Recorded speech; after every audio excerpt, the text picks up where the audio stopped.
ମହାପ୍ରଭୁଙ୍କ ପାଖକୁ ଗଲେ ମହାପ୍ରଭୁଙ୍କ ପାଖରେ ଆମେ ନିହାତି ଏହି ପ୍ରସାଦକୁ ଭୋଗ ଲଗେଇଥାଉ, ଘରକୁ ମଧ୍ୟ କିଣିକି ଆଣିଥାଉ। ସେ ହେଉଛି ଆମ ଓଡ଼ିଶାର ପ୍ରସିଦ୍ଧ ଖଜା ବା ଫେଣି। ତେଣୁ ମୁଁ ଆଜି ରଥଯାତ୍ରା ଉପଲକ୍ଷେ ନେଇ ଆସିଛି ଖଜା ବା ଫେଣିର ରେସିପି। ନମସ୍କାର, ଜୟ ଜଗନ୍ନାଥ। ମାମାସ୍ କିଚେନକୁ ଆପଣମାନଙ୍କୁ ସ୍ୱାଗତ। ଖଜା ବା ଫେଣିର ରେସିପି ପ୍ରସ୍ତୁତ କରିବା ପାଇଁ ପ୍ରଥମେ ମୁଁ ଏଇଠି 2 କପ୍ ମଇଦା ନେଇଯାଇଛି। ସ୍ୱାଦକୁ ବାଲାନ୍ସ କରିବା ପାଇଁ ଏଇଠି ଅଳ୍ପ କିଛି ମୁଁ ଲୁଣ ଦେଇଦେଇଛି। ସାଧାରଣତଃ ମିଠା ଜିନିଷରେ ଲୁଣ ଦିଆଯାଏ ନାହିଁ, କିନ୍ତୁ ଅଳ୍ପ କିଛି ଲୁଣ ଦେବା ଦ୍ୱାରା ସ୍ୱାଦ ବାଲାନ୍ସ ହେଇ ଆସିଥାଏ। ତେଣୁକରି ଆପଣ ଲୁଣ ଅଳ୍ପ କିଛି ଦେଇଦେବେ। ଲୁଣ ଦେଇସାରିବା ପରେ ସେଥିରେ କିଛି ଅଏଲ୍ ପକାଇ ନେଇଛି। 3 ରୁ 4 ଚାମଚ ହେବ ଅଏଲ୍ ପକାଇ ନେଇଛି। ଅଏଲ୍କୁ ପକାଇ ସାରିବା ପରେ ଭଲ ଭାବରେ ଗୋଳେଇ ନେଇଛି। ଦେଖନ୍ତୁ ମୁଁ ଯେଉଁପରି ଗୋଳଉଛି ସେହିପରି ଗୋଳେଇ ନେବେ। ଗୋଳେଇ ସାରିବା ପରେ ମୁଠା କରି ନେବେ। ଯଦି ଆପଣଙ୍କର ମୁଠା ହେଉଥିବ ତାହେଲେ ପରଫେକ୍ଟ ହେଇଛି ଆପଣଙ୍କର ଅଟା ବା ମଇଦା। ଦେଖନ୍ତୁ ଏଇଠି ଭଲ ଭାବରେ ମୁଠା ହେଇଯାଉଛି। ତେଣୁକରି ଆମର ମଇଦା ଭଲ ଭାବରେ ଖାସ୍ତା ହେଇଯାଇଛି। ବର୍ତ୍ତମାନ ଅଳ୍ପ ଅଳ୍ପ ପାଣି ଦେଇ ଭଲ ଭାବରେ ଗୋଟିଏ ଟାଣ ଚକଟା ପ୍ରସ୍ତୁତ କରିବା। ବେଶୀ ନରମ କରିବାନି। ରୁଟି ଦଳିଲା ଭଳି, ରୁଟିର ଅଟା ଦଳିଲା ପରି ଦଳି ନେବା। କିନ୍ତୁ ରୁଟିର ଅଟାଟି ଟିକେ ନରମ ରହିଥାଏ, କିନ୍ତୁ ଆମେ ଫେଣିର ଚକଟା ବା ଡୋଟି ଟିକେ ଟାଣ କରି ଦଳିବା। ଦେଖନ୍ତୁ ଏଇଠି ଅଟା ଚକଟା ବା ମଇଦା ଚକଟାଟି ହେଇଯାଇଛି। ଦେଖନ୍ତୁ ବେଶୀ ସଫ୍ଟ ହେଇନାହିଁ, ପରଫେକ୍ଟ ହେଇଛି। ଦେଖନ୍ତୁ ଏହିପରି ରହିବ। ଟିକେ ଟାଣ କରି ଦଳିବେ, ବେଶୀ ସଫ୍ଟ କରିବେ ନାହିଁ। ବର୍ତ୍ତମାନ ଏହି ଅଟା ଚକଟାକୁ ରେଷ୍ଟ ଛାଡ଼ିଦେବା 10 ମିନିଟ୍। ଗୋଟେ ବାଉଲ କିମ୍ବା ଲିଡ୍ କିଛି ଗୋଟେ ଘୋଡ଼େଇ ନେବା। ଘୋଡ଼େଇ 10 ମିନିଟ୍ ରେଷ୍ଟ ଛାଡ଼ିଦେବା। ବର୍ତ୍ତମାନ ଶିରା ପ୍ରସ୍ତୁତ କରିନେବା। ଶିରା ପାଇଁ ମୁଁ ଏଇଠି 1 କପ୍ ଚିନି ନେଇଛି। 2 କପ୍ ମଇଦା ପାଇଁ 1 କପ୍ ଚିନି ପରଫେକ୍ଟ ରହିବ ଶିରା କରିବା ପାଇଁ। ଫେଣିରେ ଏତିକି ହିଁ ଆବଶ୍ୟକ ହେବ ଶିରା। ବେଶୀ କଲେ ବେଶୀ ଆମର ନଷ୍ଟ ହୋଇଯିବ। ତେଣୁକରି 2 କପ୍ ମଇଦା ପାଇଁ 1 କପ୍ ଚିନି ନେବେ। ସେଥିରେ 1/2 କପ୍ ମୁଁ ପାଣି ଦେଇଦେଇଛି। 1 କପ୍ ଚିନି ପାଇଁ 1/2 କପ୍ ପାଣି ଦେବେ। ଏଇଠି ଦେଖନ୍ତୁ ମୁଁ କିଛି ଅଳେଇଚ ଗୁଣ୍ଡ ପକାଇ ଦେଇଛି। ପକାଇ ସାରିବା ପରେ ଭଲ ଭାବରେ ମିଶାଇ ନେଇଛି। ମିଶାଇ ସାରିବା ପରେ ଏଇଠି ଦେଖନ୍ତୁ ଭଲ ଭାବରେ ଫୁଟି ଯାଇଛି। 5-10 ମିନିଟ୍ ହେଇଯାଇଛି। ଦେଖନ୍ତୁ ଏଇଠି ମୁଁ ଚେକ୍ କରି ନେଉଛି। ଶିରା ଚିପଚିପା ହେଉଛି, କିନ୍ତୁ ଆଉ ଟିକେ ଗୋଟେ ତାର ଆସିବା ପର୍ଯ୍ୟନ୍ତ ହେବ। ତେଣୁକରି ଆଉ କିଛି ସମୟ ମୁଁ ଫୁଟାଇ ନେଲି। ଫୁଟାଇ ସାରିବା ପରେ ଏଇଠି ଦେଖନ୍ତୁ ମୁଁ ଚେକ୍ କରି ଦେଖି ନେଉଛି। ଦେଖନ୍ତୁ ଏଇଠି ଗୋଟେ ତାର ଆସିଯାଉଛି। ତେଣୁକରି ଏହି ସମୟରେ ମୁଁ ଗ୍ୟାସ୍ ବନ୍ଦ କରିଦେଇଛି। ଦେଖନ୍ତୁ ଆମର ଶିରା ପରଫେକ୍ଟ ହେଇଗଲା। ବର୍ତ୍ତମାନ ଏହି ଶିରାରେ 1 ଫାଳ ଲେମ୍ବୁ ଚିପୁଡ଼ି ଦେବା। ଲେମ୍ବୁ ଚିପୁଡ଼ିବା ଦ୍ୱାରା ଶିରା ବସିବ ନାହିଁ, ପରଫେକ୍ଟ ହେଇ ରହିବ। ବେଶୀ ଟାଣ ହେବ ନାହିଁ କି ବସିବ ନାହିଁ। ତେଣୁକରି 1 ଫାଳ ଲେମ୍ବୁ ଆପଣ ଶିରାରେ ଚିପୁଡ଼ି ଦେବେ। ବର୍ତ୍ତମାନ ଶିରାକୁ ସାଇଡ଼୍ କରି ନେବା। ଯଦି ଆପଣଙ୍କ ଶିରାରେ ଏହିପରି ଲେମ୍ବୁ ମଞ୍ଜି ରହିଯାଇଥାଏ ତାହେଲେ ଆପଣ ଏହିପରି ଲେମ୍ବୁ ମଞ୍ଜିକୁ ବାହାର କରିନେବେ। ବାହାର କରି ଗୋଟେ ସାଇଡ଼୍ରେ ରଖିନେବେ। ଏଇଠି ଦେଖନ୍ତୁ ଆମର ମଇଦା ଭଲ ଭାବରେ ମଇଦା ଚକଟା ସେଟ୍ ହେଇଯାଇଛି। ବର୍ତ୍ତମାନ ଆଉ ଅଳ୍ପ ସମୟ ତାକୁ ଚକଟି ନେବା। ଚକଟି ନେଇ ସାରିବା ପରେ ଛୋଟ ଛୋଟ ଗୁଲି କରି ନେବା ବା ଗୋଳା କରି ନେବା। କରିସାରିବା ପରେ ଦେଖନ୍ତୁ ଏଇଠି ମୋର 10ଟି ଗୁଳା ହେଇଛି। ଭଲ ଭାବରେ ମୁଁ ଗୋଳାକୁ ସବୁ କରିନେଇଛି। 10ଟି ଗୁଳା ହେଇଛି। ବର୍ତ୍ତମାନ ମଇନ୍ ପ୍ରସ୍ତୁତ କରିବା। ଅଟା ଗୁଲିକୁ ସାଇଡ଼୍ରେ ରଖିନେବା। ରଖିସାରିବା ପରେ ମଇନ୍ ପ୍ରସ୍ତୁତ କରିବା। ମଇନ୍ ପାଇଁ ମୁଁ ଏଇଠି 2 ଚାମଚ ମଇଦା ନେଇଯାଇଛି। 2 ଚାମଚ ମଇଦାରେ କିଛି ରିଫାଇଣ୍ଡ ଅଏଲ୍ ଦେଇଦେଇଛି। ଦେଇସାରିବା ପରେ ଭଲ ଭାବରେ ଗୋଳେଇ ନେଇଛି। ଦେଖନ୍ତୁ ମୁଁ ଯେଉଁପରି କରୁଛି ସେହିପରି କରିନେବେ। ମଇଦା ଆଉ ଅଏଲ୍କୁ ଭଲ ଭାବରେ ଗୋଳେଇ ନେବେ। ଦେଖନ୍ତୁ ଯେଉଁପରି ଫ୍ଲୋଇଂ କନସିଷ୍ଟେନ୍ସି ରହୁଛି ସେହିପରି ଫ୍ଲୋଇଂ କନସିଷ୍ଟେନ୍ସି ରହିବ। ବେଶୀ ବହଳିଆ କରିବେନି, ଟିକେ ଫ୍ଲୋଇଂ କନସିଷ୍ଟେନ୍ସି କରି ରଖିବେ। ଦେଖନ୍ତୁ ଏହିପରି ରହିବ। ଏହିପରି ପରଫେକ୍ଟ ମଇନ୍ ହେଇଛି। ବର୍ତ୍ତମାନ ଏହାକୁ ସାଇଡ଼୍ରେ ରଖିନେବା। ବର୍ତ୍ତମାନ ମଇଦାର ଗୋଲି ଗୋଟିଏ ଆଣିବା। ଆଣି ସେଥିରେ କିଛି ମଇଦା ଗୁଣ୍ଡ ଦେଇଦେବା। ଦେଇ ଭଲ ଭାବରେ ଗୋଟେ ରୁଟି ପରି ବେଲି ନେବା। ଦେଖନ୍ତୁ ମୁଁ ଯେଉଁପରି କରୁଛି ସେହିପରି ଆପଣ ରୁଟି ପରି ଗୋଟିଏ ବେଲି ନେବେ। ବେଲି ସାରିବା ପରେ ଏହାକୁ ଗୋଟିଏ ପ୍ଲେଟ୍କୁ ବାହାର କରିନେବେ। ଦେଖନ୍ତୁ ରୁଟିଟି ଏଇଠି ବେଲିବା ହେଇଯାଇଛି। ଦେଖାଇ ଦେଉଛି ରୁଟି କିପରି ରହିବ। ବେଶୀ ମୋଟା ରହିବନି କି ବେଶୀ ପତଳା ରହିବନି। ଦେଖିପାରୁଥିବେ ରୁଟି କେଉଁପରି ହେଇଛି।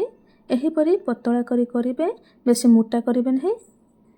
ବର୍ତ୍ତମାନ ଏହି ରୁଟିକୁ ଗୋଟିଏ ପ୍ଲେଟ୍ରେ ରଖିନେବା। रुटी को बेसी पतला करेंगे ना, बेसी पतला कले ताऊपर आम रुटी रखिले लग जाइबार संभावना था। तेणुक बेसी भी पतला करेंगे कि बेसी मोटा करेंगे, मीडियम साइज रे रखिए। देखो मु आउ गोटे ये रुटी बेली नौछि।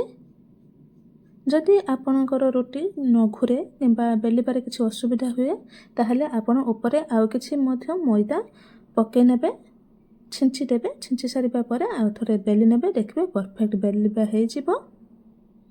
जो माने तो सब बेले रुटी बेलुथिबे जानिथिबे, जो माने नुआ तैयारी करुथिबे रुटी से माने एई कथा जानि नथे। तेणुक मुझे ये कहीदेली।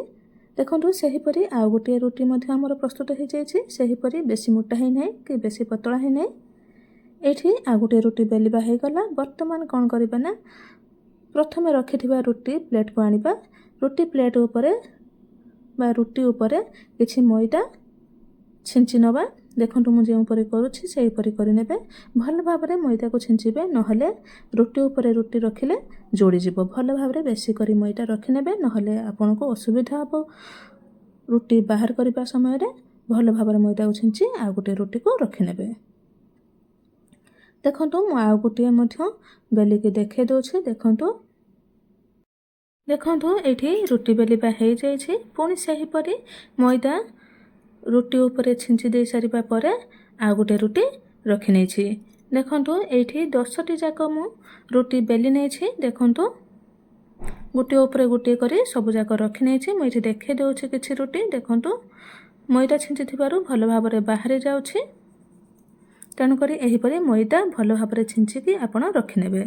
बर्तमान गोटे रुटी बेलनापटा उपर रखी नबा। रखी प्रस्तुत करिथिबा मोइन को से बेलनापटारे रखिथिबा रुटी उपरे देदबा। दे भल भाव लगे नबा। देखो मु जोपरी करुछि सेहीपरि मोइन को भल भाव लगे नेबे। लगे सारिबा परे आ गोटे रुटी आनी ता उपरे रखिने। भल भाव साइज करी रुटी को रखिने। देखो ये मोइन लगे सारी। लगे सारिबा परे आ गोटे रुटी ता उपरे पके नहीं। भल भाव साइज करनी।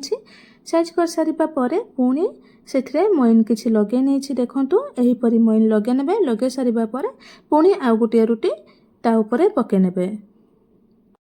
एहीपरि करी मु 5टी रुटी भल भाव साइज करी पके नहीं। देखो गोटे परे गोटे करी मु भल भाव 5टी रुटी पके नहीं। ये देखो 5टी रुटी पके नहीं सारी। पके नहीं सारिबा परे बर्तमान यह रोल कर नबा। देखो भल भाव साइज करी रोल कर नेबे। बेसी टाइट हाथ रखी रोल करेंगे, ढिला हाथ करी आपण रोल को ढिला करी करेंगे। बेसी टाइट करदेले लेयर देखा ना। तेणुक ढिला करी आपण रोल करने। देखो मुझे रोल करुच्छी से करने। ये आमर भल भाव रोल हो जाइए। देखो रोल कर सारिबा परे रोल लास्ट भाग को भल भाव पानी दे जोड़ी नेबे। देखो मुझे पानी दे जोड़ी नहीं किंतु वीडियो शूट हो पारि ना। फोनटा केमी टिके जानी बंद हो जाइथिला। तेणुक वीडियो शूट हो पारने। आपन भल भाव पानी दे जोड़ी देबे। रोल कर सारिबा परे एहीपरि छुरी रे दी साइड को काटि नेबा। कारण दी साइड रे आबड़ा खाबड़ा टाइप रे होता है, भल भाव साइज ही न थाए। तेणुक दी साइड को काटि नेबा। काटि सारिबा परे आपन जो साइज रे फेणी करिबा पई चाहुछंती से हिसाब रे आपन काटि नेबे। आपन चाहिले हाफ इंच रखी काटि परिबे, आपन चाहिले 1 इंच रखी काटि परिबे। मु एठी किछिटा हाफ इंच करी काटिछि, माने एई रोल ले मु हाफ इंच करी काटिछि। नेक्स्ट रोल ले देखिबे आपण मु एठी 1 इंच करी काटिछि। आपण जे हिसाब रे फेणी करिबे से हिसाब रे आपण काटि नेबे। देखंतु मु जे ऊपर काटुछि सेही परी काटि नेबे। देखंतु एठी रोल को मु सब जाक काटि नेछि। एठी गोटे रोल लो मोर 8टी फेणी हैला। देखंतु मु एठी सब जाक काटि नेछि। 8टी फेणी हैला। एही 8टी फेणी को वर्तमान प्लेट को बाहर करी रखि नबा। देखि पारुथे केते बढ़िया भाव लेयर रही। वर्तमान एक फेणी को प्लेट को बाहर करनबा। बाहर कर सारिबा परे नेक्स्ट आउ 5टी रहिथिबा रुटी को सही परी मोइन लगे आमे गोटिए परे गोटिए रखि नबा। रखि सारिबा परे रोल करि नबा। एठी देखंतु आगो परी मु एठी रोल करि नेछि। करि सारिबा परे साइड रु काटि नेछि। एठी देखंतु मु 1 इंच लेखा रखी मु फेणी को काटि नेछि। एठी गोटे रोल 7टी फेणी बाहरछि देखि पारुथिबे। वर्तमान एही फेणी को प्लेट को बाहर कर नबा। बाहर कर सारिबा परे गोटे फेणी को रखी नबा। देखि पारुथिबे एठी मु गोटे फेणी को रखी नेछि। देखि पारुथिबे केते बढ़िया भाबरे लेयर रहिछि। वर्तमान एही फेणी को बेली नबा। बेलिबा पूर्व हातर पापुली साहाय्य चापी नेबा। चापी सारिबा परे आंगुली रे टिके चापी नबा। चापी सारिबा परे वर्तमान बेलिबा। बेलिबा बेले ध्यान देबे दुई साइड को भलो भाबरे टिके बेलिबे। मझी साइड को छाड़ी देबे। लास्ट रे मझी रे टिके खाली बेली नेबे। प्रेशर करी बेलिबानी। प्रेशर करी बेलिले आपनकर लेयर सब मिसी जिवो। लेयर देखा जिवोनी। तेणु करी प्रेशर करी बेलिबे नाही। वर्तमान आउ गोटे मु बेली देखे दोछि। देखंतु हातर पापुल साहाय्य रे कली कर सारिबा परे चापी देली। चापी सारिबा परे आंगुली रे चापी देली। चापी सारिबा परे देखि पारुथिबे दुई साइड को बेलिछि। मझी साइड को अल्प टिके खाली बेलना बाड़ी को चले नेछि। बेसी बेली नाही। हल्का हाथ रे चले नेछि।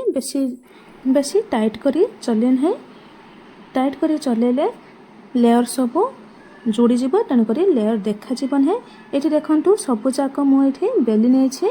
सबु जाक फेणी हमर बेलिबा हे गला। वर्तमान आमे फेणी को छाणी नबा। देखि पारुथिबे फेणी रो लेयर सब भलो भाबरे देखा जाउछि। वर्तमान एही फेणी को छाणी नबा। फेणी सब छाणिबा बेले ध्यान देबे ऑयल को बेसी गरम करिबे नाही। छाणिबा बेले ध्यान देबे जो परी देखंतु अल्प बबल्स आछि सही परी अल्प बबल्स आसीबो। गैस को लोअर रे रखी बा सिम रे रखी आपण फेणी को छाणिबे। मैदा रे जे कोनोसी जिंस आमे स्लो करी गैस को छाणिले क्रिस्पी हे थाए। तेणु करी गैस को सिम करी आपण फेणी को छाणी नेबे। आपण को कढ़ारे जेतिकी फेणी धरिबो से हिसाब रे फेणी पके नेबे। मु एठी 6टी फेणी पकेछि। फेणी को तेल रे पके सारिबा परे स्पैचुला हेउ किंबा चामच हो किछि भी लगेबे नाही।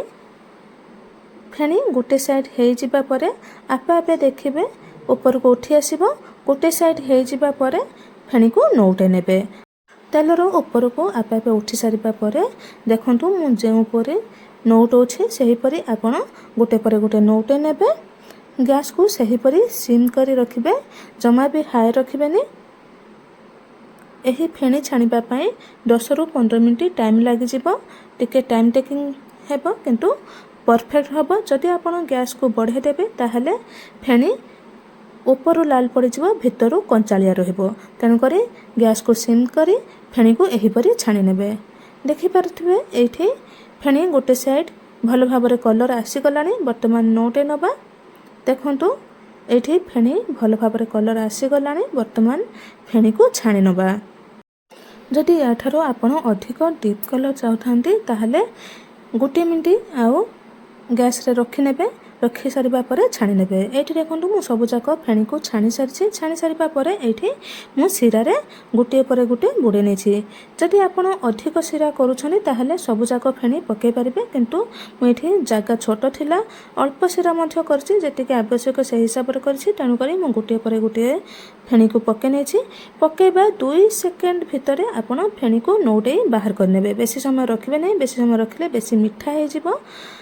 आवश्यक थारो अधिक मिठा हे जिवो। खाइबा पई भलो लागबो नै। तेणु करी आपण फेणी पकेबा 2 सेकेंड भितरे आपण 2-3 सेकेंड भितरे आपण फेणी को एही परी गोटे जाली को छाणी नेबे। जाली को छाणीबा द्वारा एक्स्ट्रा सिरा तळ को बही आसीबो। तेणु करी गोटे छणा को एही परी छाणी नेबे। एठी देखंतु सबु जाक फेणी मु छाणी सारिछि। छाणी के छणा को एही सिरा ऊपर रखि नेछि जहार एक्स्ट्रा सिरा सब तळ को रहि जिवो आ तळ को बही पड़िबो। देखंतु एठी मु नेक्स्ट फेज फेणी सब पके नेछि। फेणी मध्य हेई गलानी। जदि नेक्स्ट फेज पकेबा बेले ऑयल बेसी गरम हे जायछि ताहले आपण गैस को बंद कर देबे। बंद करी फेणी को पके नेबे। एठी देखंतु नेक्स्ट फेज फेणी मध्य हेई जायछि। वर्तमान एही फेणी को छाणी नबा। एठी देखि पारथिबे कलर केते बढ़िया आसीछि। लेयर मध्य केते बढ़िया आसीछि। एठी सब फेणी को मु छाणी नेछि। छाणी सारिबा परे सही परी पूर्व परी आमे सिरा रे फेणी को गोटे परे गोटे पके नबा। एठी देखंतु जतिके सिरा रे हमर फेणी धरिबो से हिसाब रे मु फेणी को पके नेछि। पकेइबा 2-3 सेकेंड ମଧ୍ୟରେ ମୁଁ ଏଠି ଫେଣିକୁ ସବୁ ବାହାର କରିନେଇଛି। ପୂର୍ବପରି ଯେଉଁପରି କରିଥିଲି ସେହିପରି ଏଠି ମୁଁ ସବୁଯାକ ଫେଣିକୁ ସେହିପରି କରିନେଇଛି। ଏହିପରି ଖଜା ବା ଫେଣି ଘରେ ପ୍ରସ୍ତୁତ କରି ଆପଣ ଠାକୁରଙ୍କ ପାଖରେ ଭୋଗ ଲଗାଇ ପାରିବେ। ଏହିପରି ଫେଣି ପ୍ରସ୍ତୁତ କରନ୍ତୁ, ଠାକୁରଙ୍କ ପାଖରେ ଭୋଗ ଲଗାନ୍ତୁ, ନିଜେ ଖାଆନ୍ତୁ, ସମସ୍ତଙ୍କୁ ଖୁଆନ୍ତୁ। କିପରି ଲାଗିଲା କମେଣ୍ଟରେ ଜଣାନ୍ତୁ। ଏହି ରେସିପି ଭଲ ଲାଗିଥିଲେ ଲାଇକ୍, ସେୟାର, ସବସ୍କ୍ରାଇବ୍ କରିବେ। ରହୁଛି, ଧନ୍ୟବାଦ। ଜୟ ଜଗନ୍ନାଥ। ଯଦି ଆପଣ ଫେସବୁକ୍ ପେଜରେ ଦେଖୁଥିବେ ନିହାତି ଫଲୋ କରିବେ। Till then bye bye.